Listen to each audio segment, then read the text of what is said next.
Барлықтарыңызға сәлем, арнама қош келдіңіздер. Бүгін сіздермен ораманнан, яғни ханым тағамын дайындайтын боламыз. Видеоны соңына дейін көріп, лайк басып, комментарий қалдыруды ұмытпаңыз.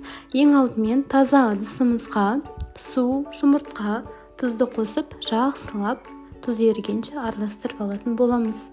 Оның үстіне електен өткізілген ұнымызды екіге бөліп қосып, осылай қамыр суала илейтін боламыз. Қамырымыз қатты емес, жұмсақ емес, қолға өте ыңғайлы эластичный қамыр болып шығу керек.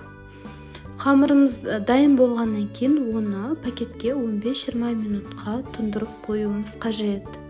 Қамырымыз пакетте жатқанша біз салмасына кірісетін боламыз. Мен бұл жерде құйрық, сәбіз, пияз және картоп қосқан болатынмын. Негізі сіздер картоп көрде қоспасаңыздар да болады, бірақ қоссаңыздар дәмі өте влажный, сочный, әдемі болып шығады. Пиязды осылай кубик қылып тураймыз, сәбізді де осылай кубик қылып турап алатын боламыз. Мен картопты турап қойдым, бұл салманың ішінде жатыр. Міне осылай начинкамыз, яғни салмамыздың бәрін турап болғаннан кейін үстіне дәм тұзына қарай тұз, қара бұрыш қосатын боламыз.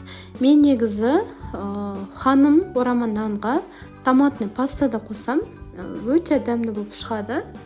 Әрине ол өзіңіздің дәм тұзыңызға қарай. 3 ас қасық томатный паста қостым.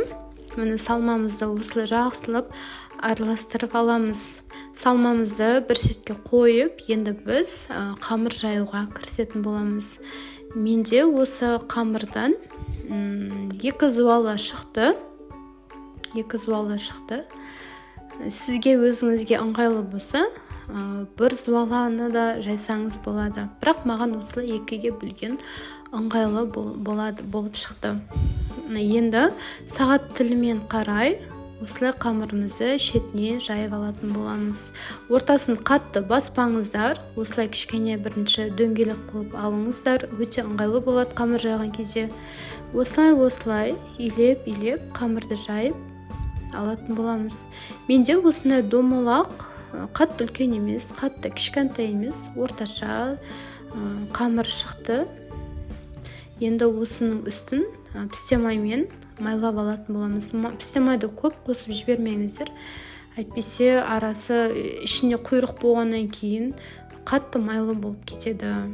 Міне мен енді салмасын жайайын деп жатырмын.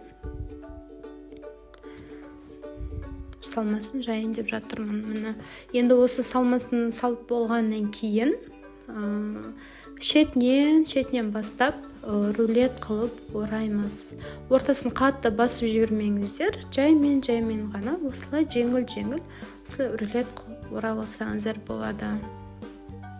Болмаса осы қамырды теңде 2-ге бөліп, жұқа рулет қылсаңыздар да болады. Бірақ маған осылай ыңғайлы.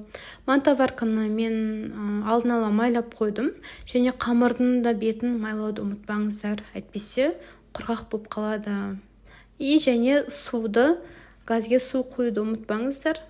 Қамырыңыз дайын болғанша суыңыз да қайнап қалады.